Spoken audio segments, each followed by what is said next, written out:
Grammys on the Hill Future Forum. So excited to have all of you here.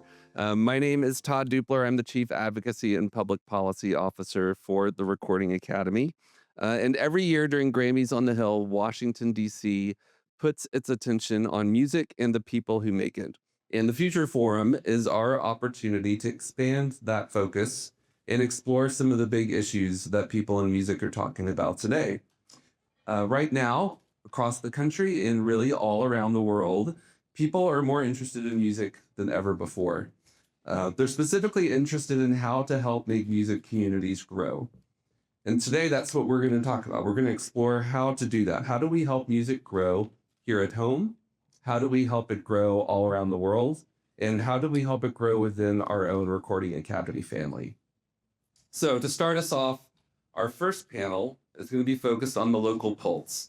How do we power music communities here at home?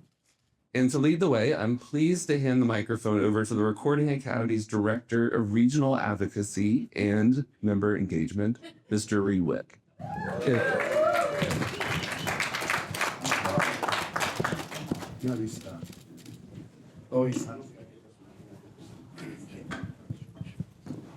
Hi, everybody. I'm not used to that title. It's brand new. And I have to get my cheat sheet out. Well, so first and foremost, as Todd mentioned, since COVID, we've seen a huge decentralization of the music industry.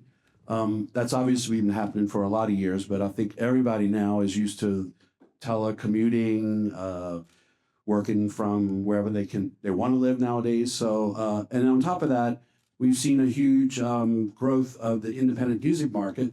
And where that's happening isn't necessarily in those three major music markets that we can usually consider the main hubs. They're happening in states and cities all over the country.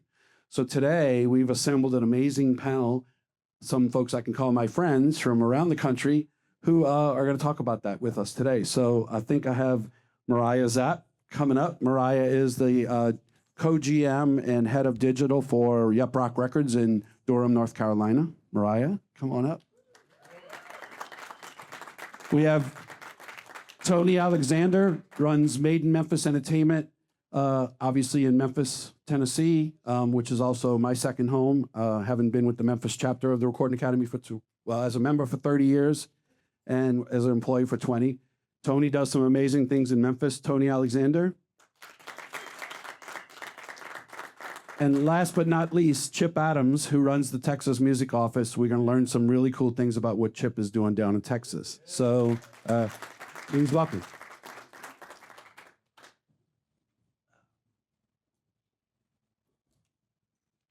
I'm going to open up my cheat sheet. So I'm going to start with Tony. Memphis. Memphis has a long history as a hub, many world-famous musicians, classic recording studios, classic record labels dating back to the 50s and 60s, Memphis, Stax, Sun. But Memphis is in a resurgence, and I kind of wanted to give you an opportunity to talk a little bit about what's happening in Memphis today, and maybe touch on some of the kind of things of how Made in Memphis is at the forefront of that. Sure, thanks, Reed. I just wanted to mention that the talent never left Memphis. It's just the spotlight moved. And so people just assumed that there was nothing there. And so Memphis became, a museum town, as opposed to recognizing that vibrant talent that made Stax, Sun, all the great studios, iconic studios like Royal, special places, all of that's still happening. So my business partner, the Hall of Fame songwriter David Porter, and I, we got together. We met shortly after I moved to Memphis, and he was launching a nonprofit called the Consortium MMT, and it was a way of giving back to the community that had been so good to him. And I joined the board. I helped him get things set up, and I joined the board. And what ended up happening was we noticed that as we educated artists and songwriters and producers, that they would then immediately leave Memphis because they were under the impression that they could not have success at home. And so Made in Memphis Entertainment was birthed out of the idea that if we could create an ecosystem that would allow for us to support artists and songwriters so they could stay home and do it in a for-profit manner. So we structured alternative deals. And we've had a good bit of success. But what we noticed at that point was this model works elsewhere. And so even though Made in Memphis Entertainment is the name of the company, we kind of go by MIME now because we're in other cities. We're in Los Angeles, we're in Atlanta, we're in New Orleans. And the reason is because we're starting to see that music cities that don't have the infrastructure, if we can help build that infrastructure, people can stay at home and have success. We saw it happen in Memphis. We're seeing it happen. Even though Atlanta seems to be a music city, it didn't have the infrastructure. Since LaFace left back in the 90s, Atlanta's more of a film and television city than a music city. And so we've been working on that. And then, of course, New Orleans has a tremendous amount of talent and just didn't have the infrastructure. So we've been working on building infrastructure in these music cities so that talent can have a successful career, it can have successful sustainability, but do it from home. So that's kind of what we've been working on. Awesome, thank you. And Mariah, you and I have talked a bunch about the Raleigh-Durham area and how you're starting to see, I mean, you have strong indies like Yep Rock and Merge and Red Eye and things like that are there, but you're telling me that people from New York are moving down. Tell us a little bit about what's happening in your part of the state over there in North Carolina. Yeah, so as somebody who was born and raised in North Carolina, it's been really exciting to see the significant growth in our music ecosystem over the years. Like you mentioned, there's a strong presence of independent record labels like Yep Rock, where I work, Merge Records, and then one of the biggest independent distributors of physical and digital music, Red Eye Distribution, is based in Hillsborough. If you go to a record store and buy one of the first Adele records, chances are that it shipped to that record store from North Carolina, which I don't think a lot of people know. I think my favorite part of our community is the vibrant live music scene. There are venues across Asheville, Durham, where I live, Raleigh, and Charlotte that really give an opportunity for both local acts and then international and national artists to come and sort of get their start in the live space. A lot of music festivals are also popping up in the area. North Carolina is a big bluegrass market, so we have an iconic bluegrass festival called Merle Fest that happens in April. There's Hopscotch. Dreamville just happened last weekend, which is J. Cole's festival. And the International Bluegrass Music Association also, I think for the past decade, they hosted IBMA, their annual conference and festival in Raleigh was the host city. And then we also have a lot of universities, right? So UNC, NC State, Duke, and they're all providing education and other programs to help foster future talent.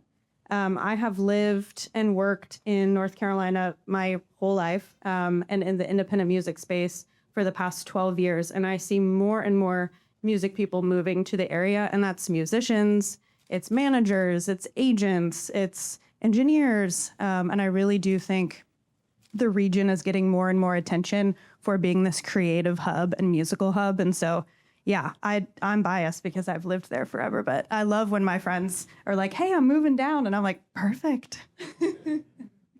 We all want to see that, right? So, Chip, I mean, for those who don't know, Texas has the only standalone music office in the country. Most of the music offices are part of a film office. We're always second fiddle, right? But Texas has led the way for quite a long time. Can you give us a little bit of history about the Texas Music Office? And then, you've, last few years, y'all have really come up with a lot of creative programs. Give us some ideas of what you're helping, what you're doing, your office is doing to help grow some of the cities around the state. If I start running long, throw something at me and I'll stop. This could be an hour. So, yeah, we were the very first music office in the country, the longest running music office in the country, celebrating 35 years this year, which is pretty wild to me. When our office was first created, it was more of a data collection office. We ran the Texas Music Industry Directory, which, 35 years ago, they literally made a physical book. It was like a yellow pages of the Texas music industry, and thank goodness we're no longer killing trees and made that virtual. So the directory lives on, but about a decade ago, our office pivoted, and just for transparency, I've been with the office for about 5.5 years now. But about a decade ago, they moved us over into economic development, which is a much better place for us to live. So sure, we're still collecting data, and that's incredibly important. But now we're also helping bring business to Texas. Um, our office, where all of economic development is, it lives within the states, within the office of the governor. So it's with us, Travel Texas, and the Film Commission. So we're kind of the three arms of that. So with that comes fun things like we can't lobby, we can't um, help sway legislation, but what we can do is provide information, which is incredibly important. Like with that directory itself, which is sitting at about 16,000 entries now, that's as much as we can capture every label, every artist, every venue and booking agent that is within our state. So when something does come up, going through the ledge that pertains to music, at least we can give our lawmakers actual information about what their areas look like within the state. Also, each biennium, which that's how, if y'all don't know, state government for Texas, we run on a biennium. So every 2 years we meet. We push out an economic impact report.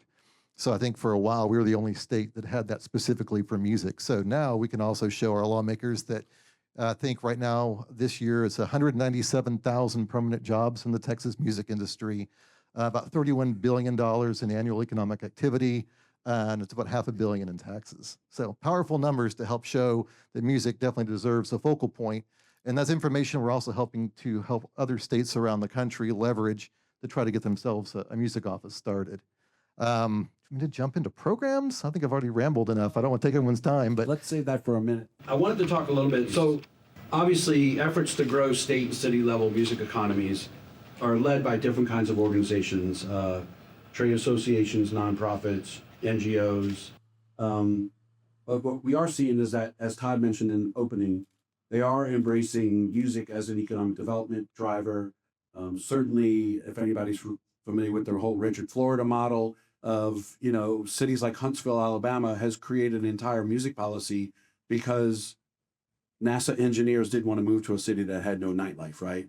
So we're seeing music being used as a lot of different economic drivers, job growth, training the future of creativity and things like that. So I kind of wanted to talk a little bit about that intersection between these kinds of organizations and what the government is doing. And so, for instance, Mariah, I know North Carolina just in the past year or so hired a new state level music officer who works in the film office there.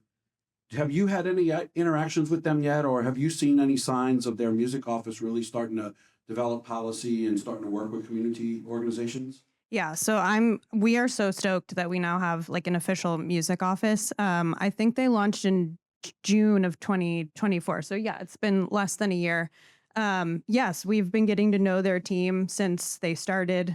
We were able to host them at our office and have our staff meet in person. And then it was a great opportunity for us as a label to be able to give them a little bit more context in terms of how we are involved in the local community, but then also shine a spotlight on, we have a lot of local projects and bands that are also signed to the label. So it was a great opportunity to kind of present that to them and then in turn hear from them what they're focused on, both like the immediate needs of the community, but then also sort of forward thinking what the areas of focus look like.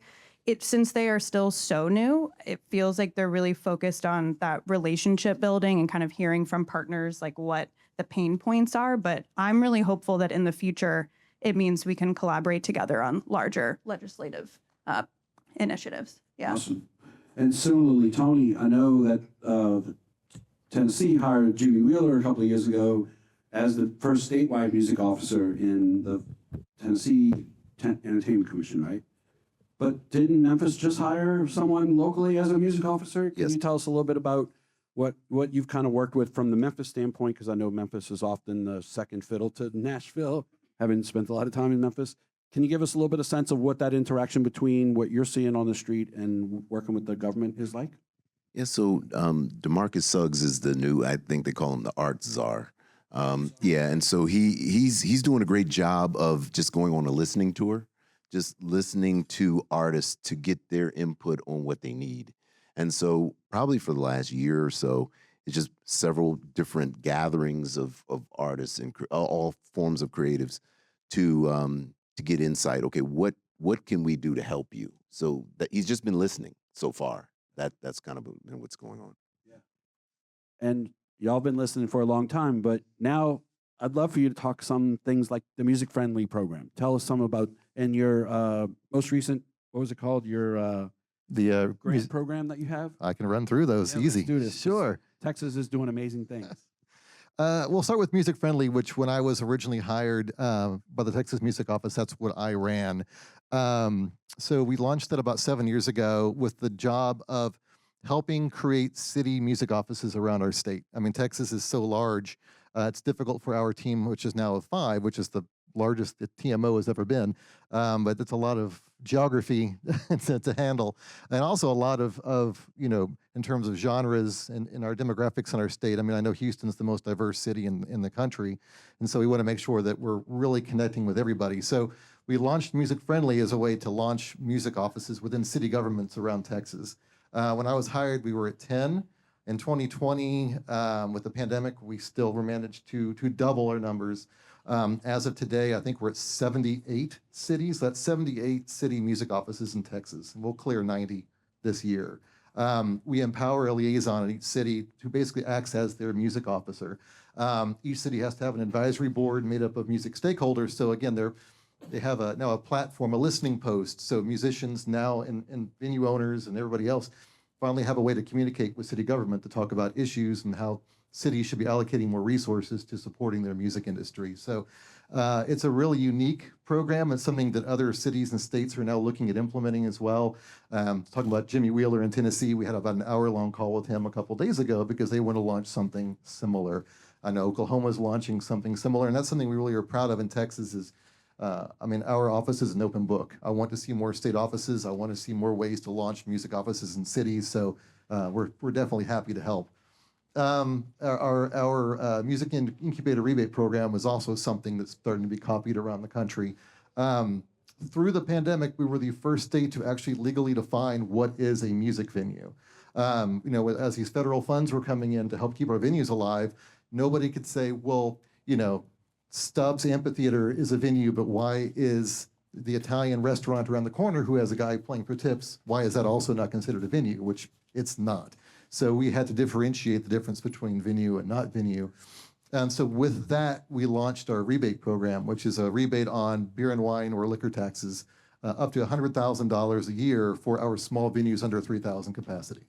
We all know the profit margins for our small venues is so tight.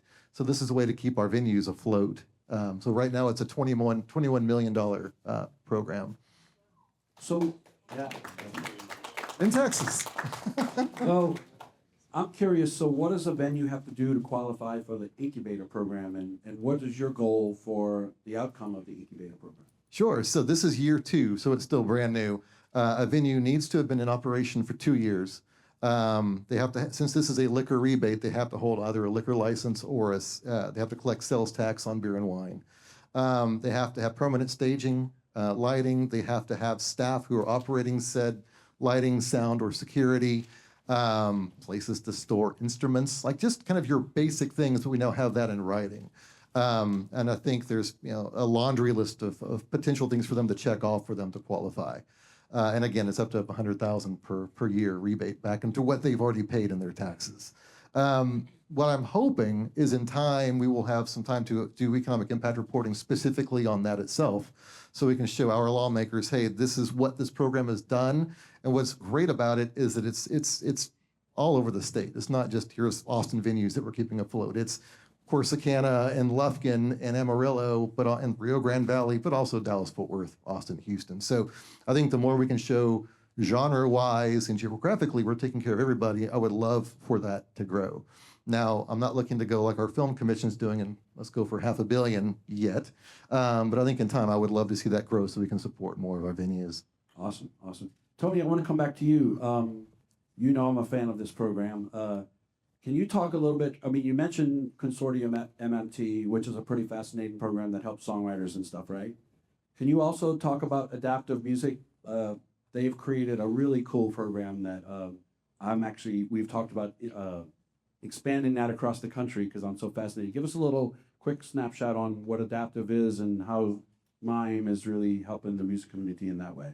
Sure. So when we think of so adaptive music, we have a tagline from busyness to business, and it really is it's a coaching platform that is designed for artist development, but we're not focused on anything creative. It's purely on the business side, and that's because we're approaching this from the standpoint that we feel like what we've seen happen in the music industry quite a bit, particularly when there are tragedies like the pandemic, we see a lot of other things happen, is we throw money at artists, but we have not given them the skills to know what to do with the money.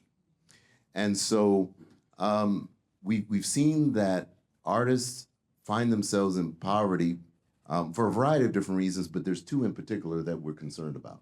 One, they're not accessing all of their revenue streams, and so they're not getting all the money that belongs to them. Or alternatively, they have the wrong people advising them, and they're being robbed by people that they trust. And so adaptive music is designed to teach artists and songwriters core areas of the music business. So artist profile, distribution, publishing, finance, IP asset management, and marketing. And so we do all of this so that they understand that if you know that as an artist, you're probably wearing 12 different hats, but you don't know necessarily how to effectively delegate those hats. So we want you to know how to do these things, not expecting you to become an expert, so you can hold accountable the people that you put in your orbit that are going to be doing the work for you. And so it's a three-step process where we go through what we call a readiness audit. And you could have put out music for the last 30 years, but that doesn't mean you were ready to put out music, because you don't know about metadata, you don't know about just basic elements that are very important to you. We have a cohort that we're working with right now, and unfortunately, we gave them homework. We said, do you have a listing of all of your songs? Who the contributors were? Do you have split sheets? Do you have the session files? Do you have, all of these things? And the problem was they all want sync placements. But how are you going to get a sync placement and you don't even have the session file? You don't have the stems. You don't have any of the stuff that is going to be asked for by, say, a music editor. And you don't have the splits. No one's going to waste time trying to work with you when you're missing very key elements.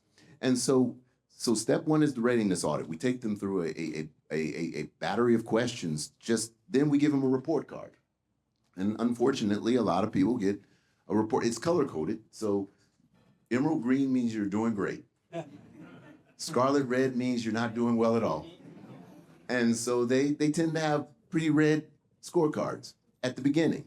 The next phase is to then help them build out a business plan on how do you shore up all of these gaps, and then coach them step by step on how to execute the business plan. Again, it's not necessarily to make every artist or songwriter into a music executive, but we would love to see that, because we're in a climate now where we've moved from where everybody had all these gatekeepers keeping everything out to now it's do it yourself. And unfortunately, in a lot of ways, I think the DIY movement was an overreaction, because really what artists wanted was they wanted creative control, they want equitable remuneration, and they also wanted ownership. And so now you own everything, you control all the money, and you also you have full creative control, but unfortunately, that also means you have to do everything. So if you don't know how to do everything, you're going to have a problem. So what we're trying to do is teach artists how to do certain things, not to become experts, but to have enough sophistication to bring in the right people, build their own team. And so we're big fans of independence. So the hope is that we'll see a lot more artist-run labels, songwriter-run publishing companies, and they're going to be run in a way that we would hope to be more artist-friendly, more songwriter-friendly, because they're being run by creatives themselves. But we don't want what we're seeing currently, where you have an artist that signed, for example, to a major, that starts a label, they're signing a bunch of artists, they don't even know why they're successful because somebody else has been doing it. And now they've signed all these artists to themselves and they don't know how to make those artists successful. So we want to make sure that if you're going to try to help others, as the flight attendants always tell us when we're on the plane, secure your own mask before you attempt to assist others. And so we want to make sure that people understand what they're doing, how to do it, so that then they can effectively build a business. And we believe that long term, just like the saying goes, you can either give a person a fish or you can teach them how to fish. We want to teach people how to run a music business so that in the future we'll have more well-run music businesses that are not exploitative.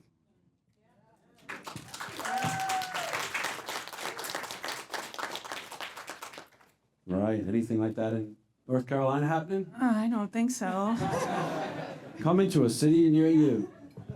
Well, that's why I've been picking Tony's brain for several months about how do we expand this into other places.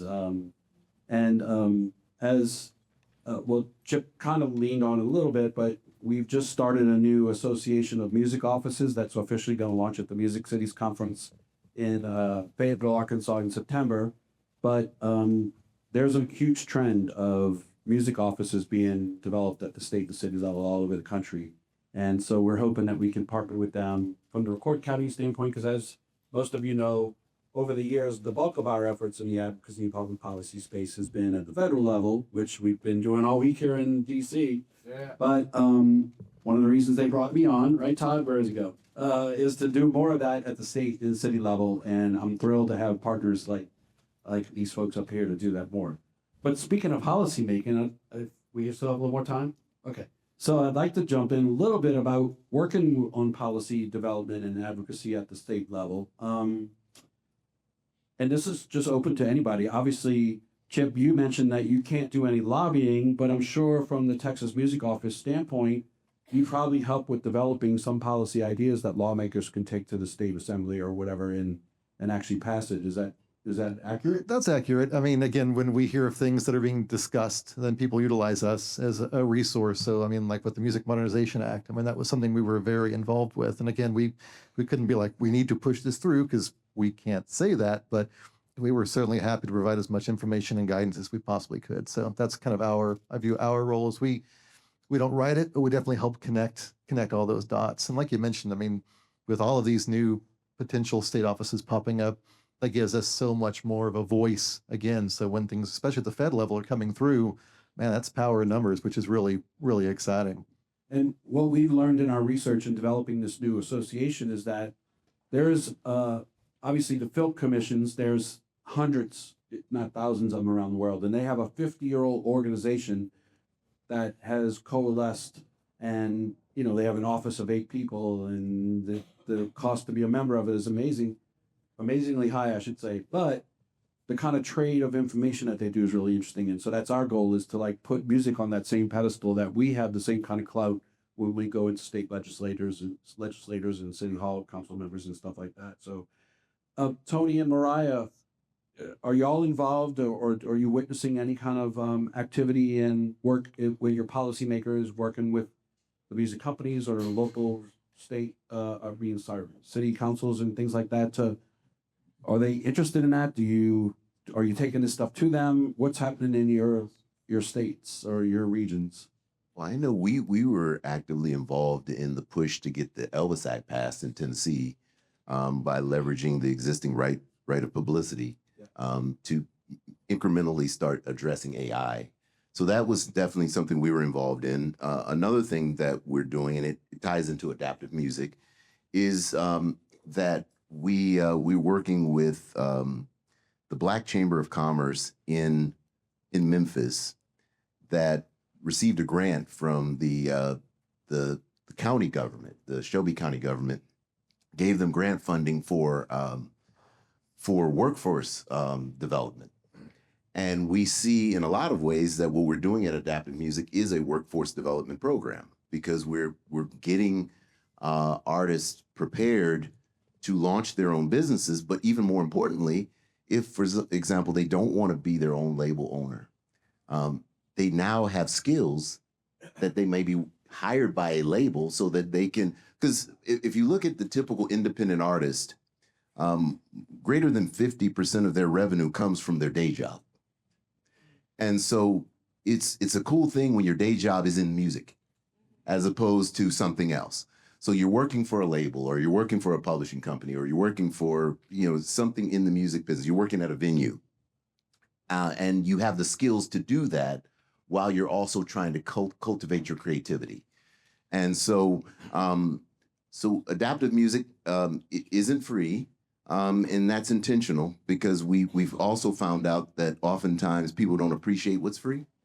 So there's a cost to it. But the beautiful thing with the grant that works, and even though it's the Black Chamber of Memphis, you don't have to be Black to participate in the program.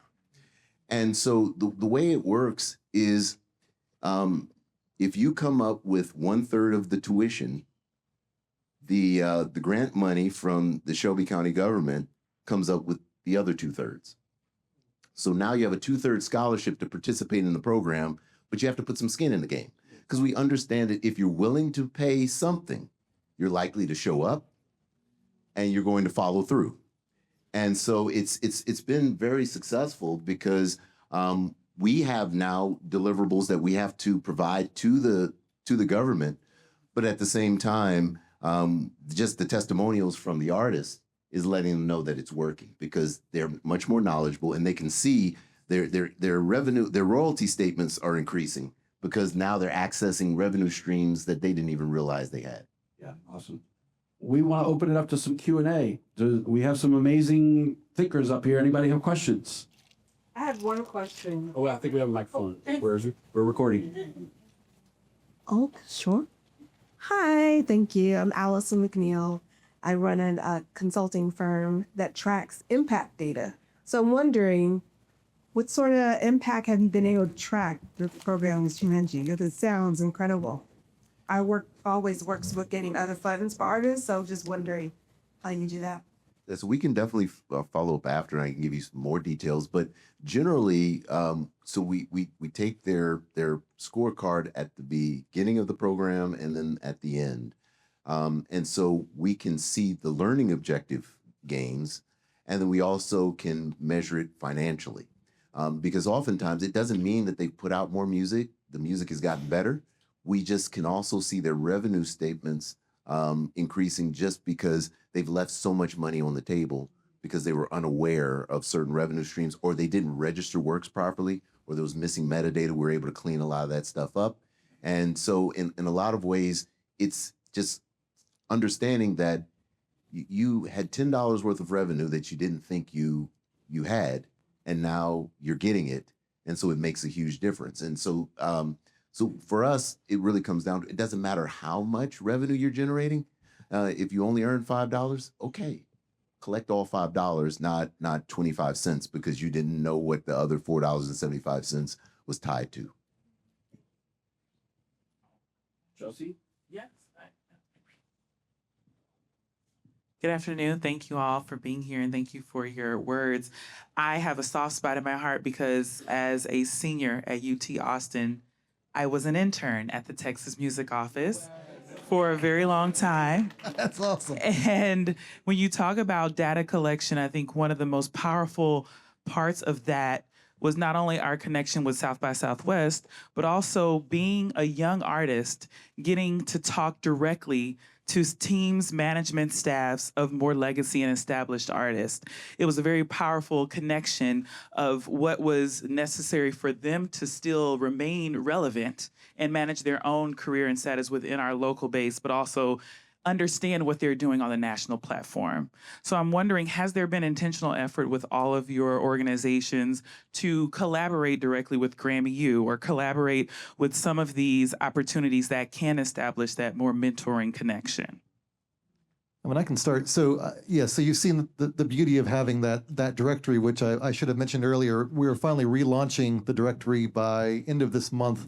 We've gone from a physical book to an all right system. And government's not known for cutting edge technology. Let's be honest. But after years of begging, we're finally having a brand new platform launching, which is going to be able where artists can actually put EPKs on there now. So it's going to be much more user friendly and much more searchable. So, but yeah, it's a really unique space for, like you said, to have a direct connection so an artist can find booking agents and managers and venue contacts transparently. Something we're super proud of. Since I took over as director, which I took over back in May, kind of one of the biggest things I wanted to see is a lot more connectivity. And so actually just weeks ago, I reached out. I'm also a member of the Recording Academy, and it's been an important part of my career. I actually toyed with, do I wear my Grammy pin or my Texas music pin? But, so like for an example of ways I want to connect, through our music friendly program, we put on a conference once a year. We bring all 80 plus cities together for a full day of contacts, speakers, panels, roundtables, and I've invited the Texas chapter to come and speak because I would love to see even more connectivity between our organizations and being able to get the Recording Academy in front of not just the major markets, which we already do a great job at, but in front of our smaller communities as well, so they can learn more about the resources that the Academy has. So those are definitely things where we're actively working on with Recording Academy. A2IM, I'm inviting them to come and speak. There's so many wonderful resources and organizations, and I want them all to feel at home in Texas. I could just, and I just, it may be I hope it's responsive and it's an adjunct to the question the gentleman had there. I think with all of this technology and the fact that you can't do everything with this, you can find that a lot of people are sitting in isolation trying to do everything by themselves. And that's part of the problem. So we're seeing trends towards more community. And, we're also in the studio business. We have a recording studio in Memphis, one in Atlanta. And people say, oh, the studio business is dead. Well, it probably would have been a few years ago, but people want to get out of their house. They want to get to a place where there's some community and fellowship. So we're seeing writing camps and other opportunities for people to come and collaborate and bring the technology in, but not be so dependent on the technology that the human element is missing.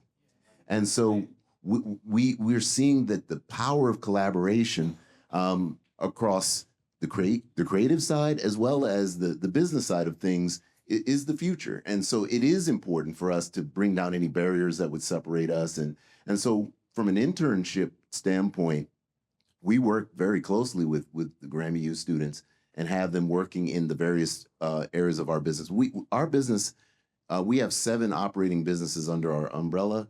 And so we have the opportunity to give interns the opportunity to look at so many different verticals within the music business under one house, under one roof. And so that's very beneficial for many of them. And we see that is also where we tend to hire. Our best employees are the ones that started with us as interns, because it's so hard to get someone who's been in the industry for several years to unlearn and relearn the way we do things. Because I didn't grow up in the music business, so I guess we're kind of weirdos in that we do things differently. And so people say, well, this is how it's always been. Well, not here.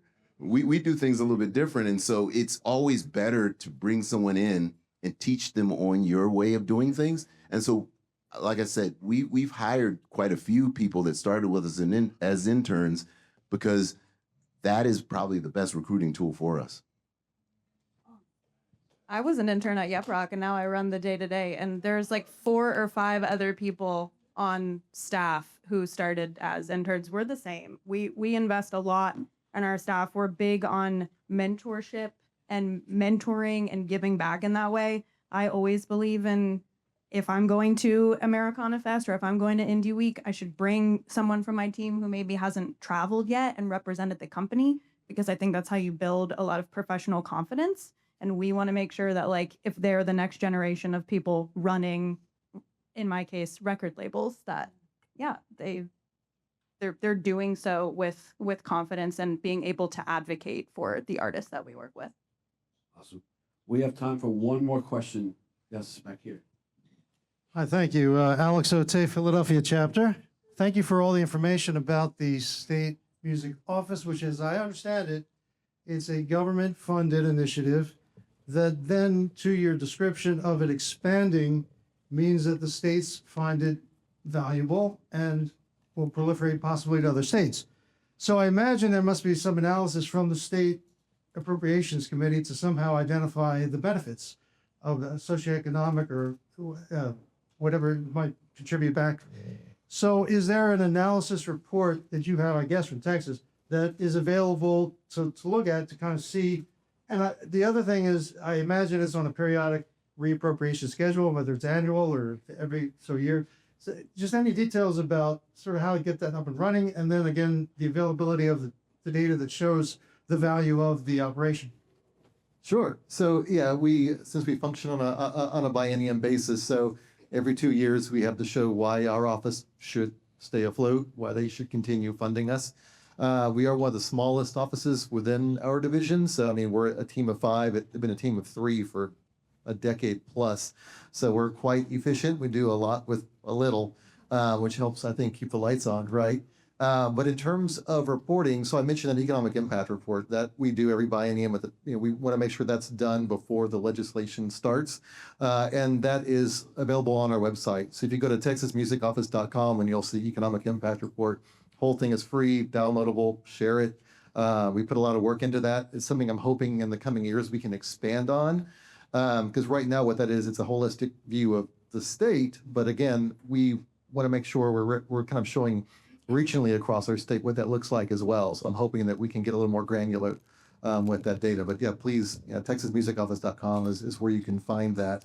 In terms of our funding and growing that, it's baby steps. Again, we're 10 years into economic development, so we helped bring BMI to Texas. That was kind of our first big thing we accomplished as an economic development office. We helped bring Gold Rush Vinyl to Texas, which was our second vinyl pressing plant that we had. Karen, who runs Gold Rush, was on the Texas chapter board. Is an extraordinary human. So to me, this is kind of the beautiful thing about what we get to do is we meet folks like Karen. So Karen, the founder and CEO of Gold Rush Vinyl, became a Texan really quickly and got ingrained in the Austin music community, and her vinyl pressing plant grew. And then, so I'm sure, again, we're all music folks. You probably heard of Waterloo Records, right? The independent record store that's been around for decades. It's an iconic part of Texas. And as what's happening in Austin, spots are getting leveled and replaced with high-rise condominiums and all that. And the building where Waterloo Records sits is going to be turned into a mixed-use space. So they were get kicked out for 3 years, and they couldn't survive. Karen's like, what if we bought Waterloo Records? So again, by bringing someone as great as that, not only is she making vinyl records in our state now, but she also saved an iconic record store. I can't share what she's going to do with Waterloo, but it's going to be extraordinary. So again, the more stories we have like that, I hope the more we can inspire other cities and other states to launch offices like we do. Ash, can we do one more quick question over here? Gotta let the boss weigh in. Give one more quick question. Hi, Elise Perry. Very quickly, in this very weird economy that we're experiencing, I'm wondering, how do you see to approach continuing to get whatever funding that you get for the offices? I know that we're working on that kind of thing here in DC, but it's very tenuous right now. So what is your approach for the future in these next 3.5 years? Ooh, that's a good question. I have to say, I feel very lucky to be in Texas, where, at least as of still today, we still have a robust economy. And so we'll see as things continue to evolve. But for us right now, being a part of an entire economic development team, I feel very lucky that we have that level of support. So we have an entire small business team that we can collaborate with. We have an events team that we can collaborate with. And that's how we brought the Academy of Country Music Awards to Texas and things like that. So now that we're able to pull even more data and show, what the recording industry looks like in Texas, what the live music industry looks like in Texas, what the businesses look like in Texas, well, all of that continuing to still be on the upswing, then we're never safe. I mean, we could in 2 years, next session, sure, we could be defunded, but hopefully we continue on this trajectory where they can see the benefit, both culturally, quality of life, and from a business standpoint. It's hard to argue when you're bringing in, $500 million in tax revenue from such a tiny team. Like I said, we're up until last year we were 4, and I'm very lucky to have 5 people now. So I know that's not going to be the same for every state, but again, we're super transparent. So hopefully, as other states want to come online and try to do what we do, like we're helping Georgia. I know they're coming up for a vote again. Open book. Here's what we do. Here's what it costs. Here's our budget, and try to copy it. So, Yeah, and as we wrap up, that's the reason we're doing this. We want to empower all of you. You have the ability to go talk to your legislators at the state and city level. They're just people. I mean, as we learned yesterday, for those of us who were walking the halls yesterday, they'd rather talk to you about music things than tariffs and all those other things. And just make the case that your industry, our industry, is important to their state, to their economy. And there's plenty of data out there. Go in with data. Go in and talk about every one of us as a music creator, as a small business. We all buy groceries, pay rent, buy cars, put our kids in school, and make them realize that we're part of the economy that's just as important as a restaurant or a grocery store or a car factory. So I know we could talk forever, but how about a round of applause for these wonderful Grammys?